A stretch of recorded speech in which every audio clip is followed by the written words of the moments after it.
और सबसे बड़ी बात है, हम गुरु लोग जब सिखाते हैं, मैं तो नहीं सिखाती, मैंने खान साहब को सिखाते हुए देखा है, Dirty वो work. हमेशा कहते हैं कि देखो, जिनके पास आवाज़ है उन्हीं को गाना गाना चाहिए, जिनके पास आवाज़ नहीं है ज़बरदस्ती टाइम वेस्ट मत करो, इंस्ट्रूमेंट सीखो, कुछ भी बहुत सारे हैं आजकल।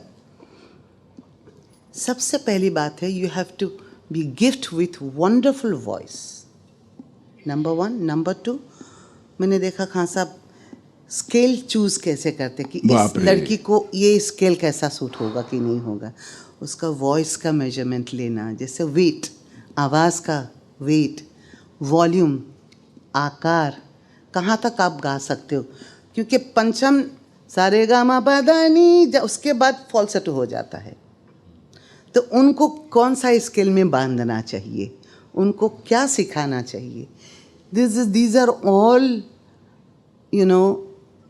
बहुत मेहनत से खुद को सीखना पड़ता है। पहले रिसर्च वर्क, बहुत रिसर्च किया खान साहब ने। हम लोग घूमने के लिए जाते थे, लेकिन ये लाइब्रेरीज में जाके वेस्टर्न क्लासिकल म्यूजिक, बाख, बीथोवेन, किसी का भी नाम लीजिए, वो सब सुन My के biggest देख guru, देख Bhai के। Sahab, you are my elder brother, is a man who I think I should have born 50 years only to listen to him. Horowitz. You have seen that, compared to Horowitz. I said this is my greatest award. तो to be क्या compared to है, Horowitz. ये सब चीज़ें जानना बहुत ज़रूरी है किसी को सिखाने के लिए। गुरु बनना इतना आसान नहीं है, और ऐसा शिष्य भी मिलने चाहिए जो कि हमें समझ जाएंगे।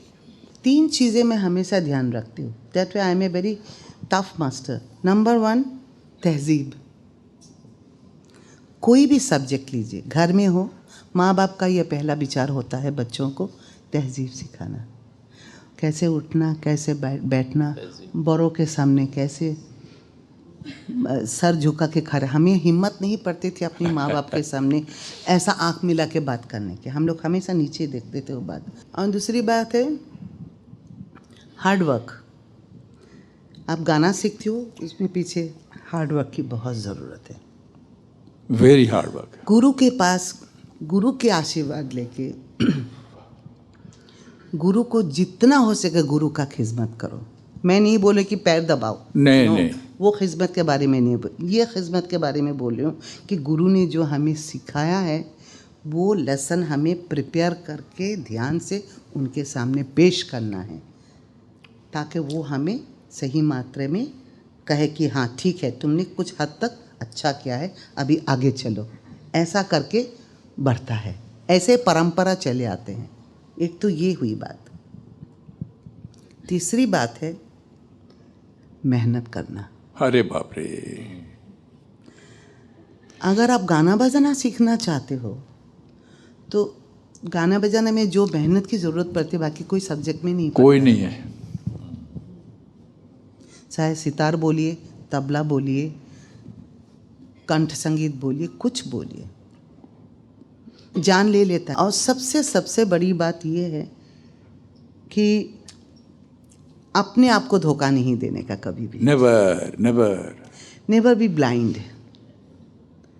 यू आर एजुकेटेड पीपल, आप लोग अंगूठे छाप नहीं हो, पढ़े लिखे लोग हो, लेकिन खुद को कभी धोखा नहीं देना। कोई भी मन में रहे, गुरु के सामने खोल के बोलो कि गुरुजी मुझे ये समझ में नहीं आता है, यमन के बारे में मुझे अरे बाप रे, ये अथाह समंदर है, अरे बाप रे, ये समंदर है। एक भाई साहब, I wanted to sing हम Yaman लोगों ने एक राग 10-10 साल, 6 साल, 8-8 साल में तालीम लिया है, सीखा है, वो भी लेस, और उसको प्रैक्टिस किया है।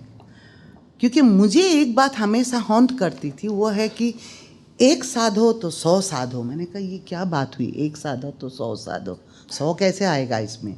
तो मेरे पिताजी ने कहा बेटा, कहने का मतलब है फुल स्केल बिलावल ठाट ले लो, उसको रियाज करो, खूब रियाज करो, उसमें 100 राग भरा हुआ है। सुबह का तोड़ी लो, सब मिलेगा, सुबह का तोड़ी, शाम का यमन। रियाज करो, तुम्हारे पास कोई नहीं टिक पाएगा, बाकी सब राग तुम्हारे लिए आसान हो जाएगा। और एक है काफ़ी ठाठ, बहुत जरूरी है। वो एक के बाद बढ़ता जाता है, you will come to know yourself. लेकिन ये करनी विद्या है, बिल्कुल गुरुमुखी विद्या है, और गुरु का अभिशाप कभी नहीं लेना। कभी नहीं, कभी नहीं। हरे राम, कभी भी नहीं।